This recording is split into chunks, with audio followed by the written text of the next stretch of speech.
السلام علیکم ورحمۃ اللہ وبرکاتہ۔ حضرت عمر بن خطاب رضی اللہ تعالی عنہ جب یہ امیر المومنین بنے تو یہ رات کو اکثر سویا نہیں کرتے تھے۔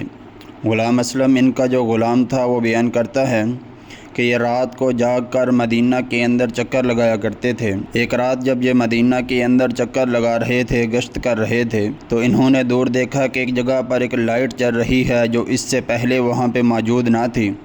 تو غلام اسلم بیان کرتا ہے کہ میں اور سیدنا عمر بن خطاب رضی اللہ تعالی عنہ ہم اس لائٹ کے، اس دیے کے جو بھی روشنی تھی اس کے پاس ہم جاتے ہیں۔ ہم نے دیکھا کہ وہاں پر ایک آدمی موجود ہے، اس نے ایک خیمہ، ایک چھوٹا سا جھونپڑا لگایا ہوا ہے، بڑا پریشان بیٹھا ہوا ہے۔ ہم نے اس سے پوچھا کہ آپ کون ہو؟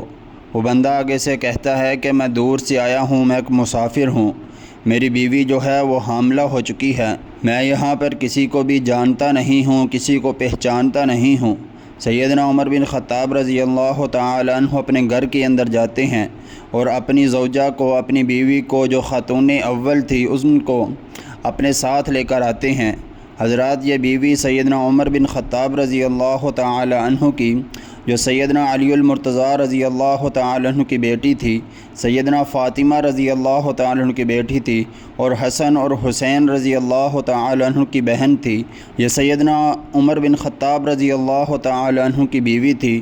ان کو اپنے ساتھ لیتے ہیں اور آ کر اس مسافر کی مدد کرتے ہیں۔ سیدنا عمر بن خطاب رضی اللہ تعالی عنہ کی بیوی جو ہے وہ دائی کا کام سر انجام دیتی ہیں۔ جب بچہ پیدا ہو جاتا ہے، ولادت ہو جاتی ہے، تو وہ اندر سے آواز دے کر کہتی ہیں، امیر المومنین اپنے بھائی کو خوشخبری دیجئے کہ اللہ رب العزت نے ان کو بیٹا عطا کیا ہے۔ جب وہ بندہ یہ آواز سنتا ہے کہ عورت اس آدمی کو امیر المومنین کہہ رہی ہے، تو وہ پوچھتا ہے کہ آپ عمر بن خطاب رضی اللہ تعالی عنہ ہو؟ میں امیر المومنین ہوں، میں مسلمانوں کا امیر ہوں۔ تو وہ بندہ حیران ہو جاتا ہے کہ اتنی بڑی ریاست کا مالک جو ہے وہ میرے لیے خادموں والا کام کر رہا ہے۔